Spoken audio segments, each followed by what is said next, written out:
Matag tuig sukad nga siya milingkod sa pamunuan, hangtod karon mosayaw gayod si Gobernador Gwen Garcia sa Sinulog isip pangaliya ngadto sa balaang bata ug pasalamat sa mga grasya nga natagamtaman sa Subo ug sa padayon nga pagpanalipod nga gihatag niini.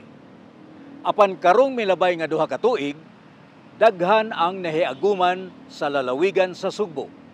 Bisan kun wa pa kini hingpit nga nakaligkawas gikan sa pandemya, ang Sugbo gidat-ugan na usab sa laing katalagman nga mao ang bagyong Odette. Apan bisan pa man ini, luwas ra gihapon ang Sugbo tungod sa kamadasigon sa mga Sugboanon. Karong panahona, mas labaw nga angayang ipangaliya ngadto kang Senior Santo Niño nga panalipdan ang Sugbo ug ang mga Sugboanon.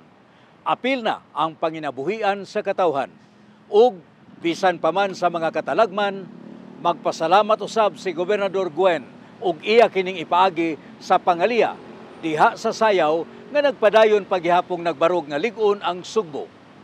Kinuyugan sa mga board members ug ni Attorney Frank Dinsay V, Chief of Staff of the Governor's Office, mao kini ang ika-13 nga higayon nga mosayaw si Gobernador Gwen Garcia sa Sinulog. Ania,